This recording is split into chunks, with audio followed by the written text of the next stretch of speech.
Olá, meus amores, tudo bom com vocês?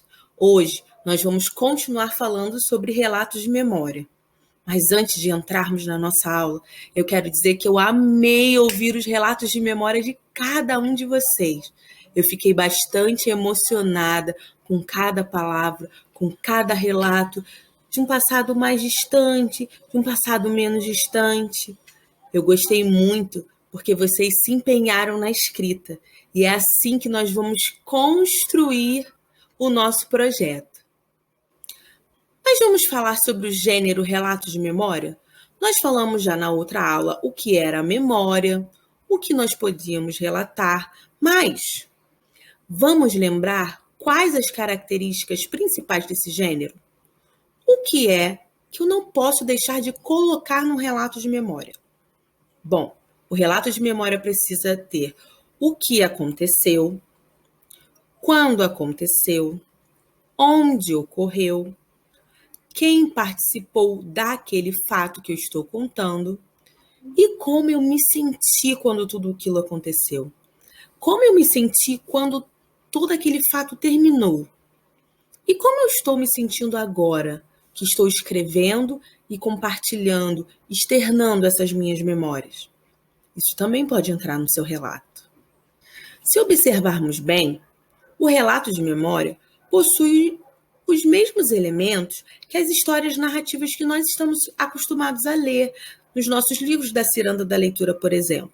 Os relatos de memória têm um fato narrado, uma ação, tem um tempo, que no nosso caso é um tempo passado, tem um lugar onde esse fato ocorre, tem personagens e tem um narrador, certo? Não existe narração sem narrador, lembram?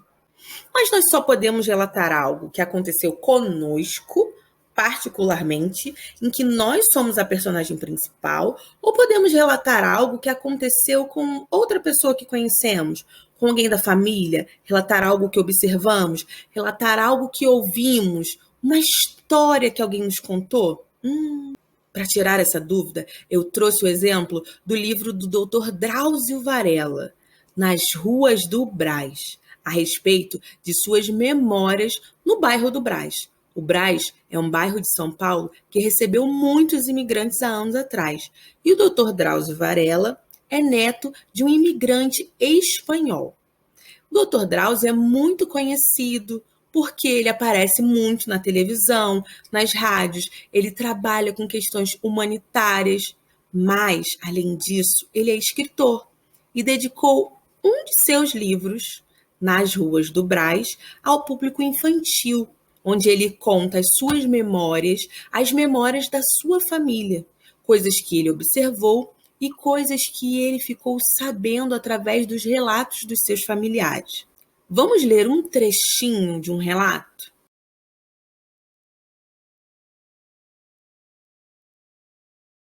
O pai do meu pai era pastor de ovelhas numa aldeia bem pequena, nas montanhas da Galícia, ao norte da Espanha.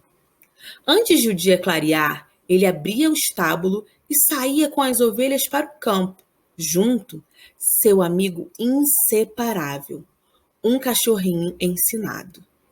Numa noite de neve na aldeia, depois que os irmãos menores dormiram, meu avô sentou ao lado da mãe, na luz quente do fogão a lenha. Mãe, eu quero ir para o Brasil.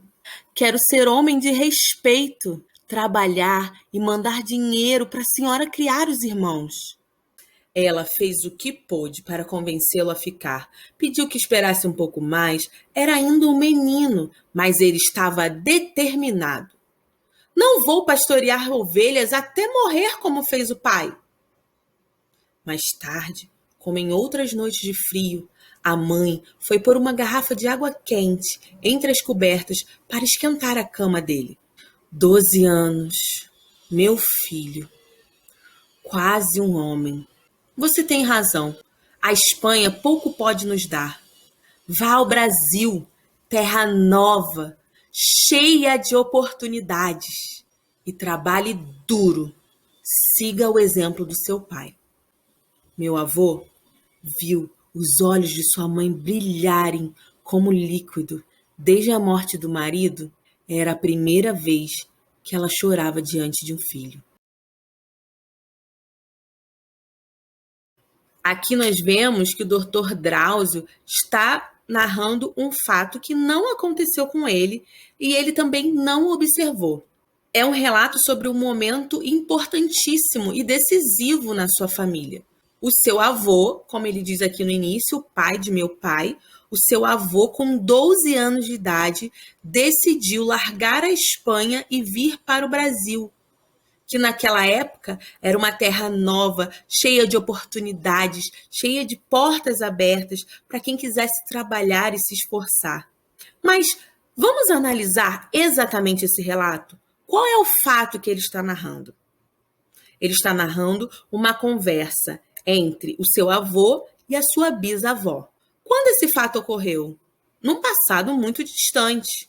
Ele nem traz a data dessa conversa, mas sabemos que ele escreveu esse livro quando ele tinha aproximadamente 50 anos. E esse relato é sobre o seu avô quando o avô tinha 12 anos.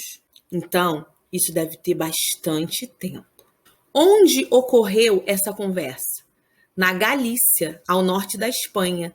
Logo na segunda linha do nosso relato, aqui no slide, traz essa informação. E ele destaca as emoções que o seu avô e sua bisavó tiveram nesse momento. Aqui no nosso último parágrafo, essa questão dos olhos da mãe brilharem como líquido. Ele está querendo dizer que ali ela chorou de emoção. E ela também se emocionou pela questão do seu filho tão jovem, já estar amadurecido. Então, ele transmitiu um relato que provavelmente ele ficou sabendo pelo seu avô ou pelo seu pai. Ele não presenciou a cena e ele não era um dos personagens desta cena. Ele relatou algo que ele ouviu, que ele tomou conhecimento. Quando nós contamos a história vivida por outras pessoas, precisamos obter a informação de alguma maneira, seja por uma conversa ou seja de forma direta e intencional por uma entrevista. E que tal você entrevistar alguém? Vamos entrevistar alguém para relatar a memória dessa pessoa. Mas que pessoa tem que ser? Uma pessoa de mais idade que nós, para que nós possamos depois confrontar como era na época dessa pessoa, como é na nossa época, como nós conhecemos hoje. E exatamente sobre o que eu quero que vocês falem. Vocês podem perguntar o que quiserem. Você escolherá alguém da sua família ou alguém que você gosta, um amigo que seja um pouco mais velho, um amigo da sua mãe, um amigo do seu pai, o seu avô, sua avó, alguém que você goste e que você consiga conversar sobre a escola da infância desta pessoa. Você precisa perguntar somente sobre isso? Não, mas esta é a informação que eu quero que seja obrigatória. Eu deixarei algumas perguntas para que você guie essa entrevista, mas você pode fazer quantas perguntas a mais você quiser. Sua entrevista pode ser registrada de diversas formas. Você pode fazer uma entrevista tradicional, em que a pessoa responde às suas perguntas e você registra no seu caderno. Você pode filmar, você pode fazer uma videochamada, assim como nós fazemos às vezes, e gravar essa videochamada. Você pode também fazer uma conversa telefônica e registrar de forma escrita as memórias dessa pessoa. E você pode também gravar somente o áudio e depois ouvir esse áudio para relembrar algumas informações. Estas, então, serão as perguntas que você pode usar para iniciar a sua conversa. Você pode usar somente estas perguntas, como pode usar as perguntas que você quiser além destas. Você iniciará a entrevista perguntando o nome da pessoa, o nome completo, o nome e o sobrenome. Em que ano essa pessoa nasceu?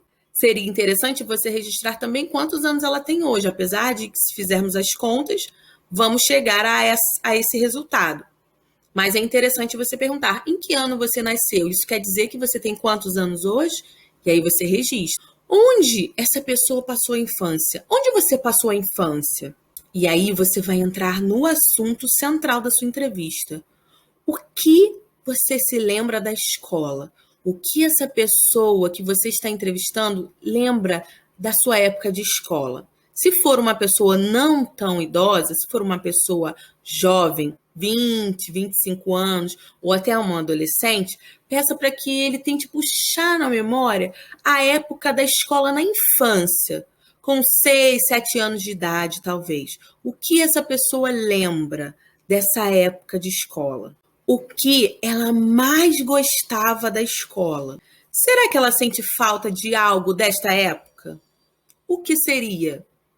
Por que sente falta disso? O que isso marcou na sua vida, no seu coração, na sua memória, para que ela sinta falta de uma amizade, de um professor, de um brinquedo, de um momento que tinha na escola que agora na vida adulta não tem mais? E o que não tem nas escolas de hoje, que tinha na época dessa pessoa? O que mudou na escola?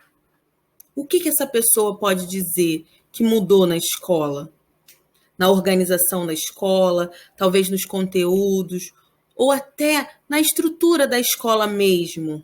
Ou, quem sabe, naquilo que a gente aprende para além dos conteúdos matemáticos e de português. Conteúdos sociais, conteúdos emocionais, conteúdos cívicos de cidadania. O que não tem mais hoje, que talvez deveria ter? Ao finalizar a sua entrevista, registre todas as suas impressões no caderno de redação. O que você achou de cada resposta? O que você mais gostou durante a entrevista? Qual a dificuldade que você teve durante a entrevista? O que você considera relevante colocar no relato de memória?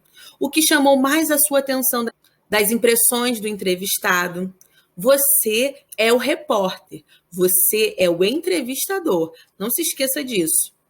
Para ficar bem legal, tira uma foto desse momento de entrevista. Se você estiver falando com a pessoa pessoalmente, pode tirar uma foto. Ou se estiver fazendo uma videochamada, depois pode mandar um print da sua videochamada para mim. Ou pode tirar uma foto sua no computador.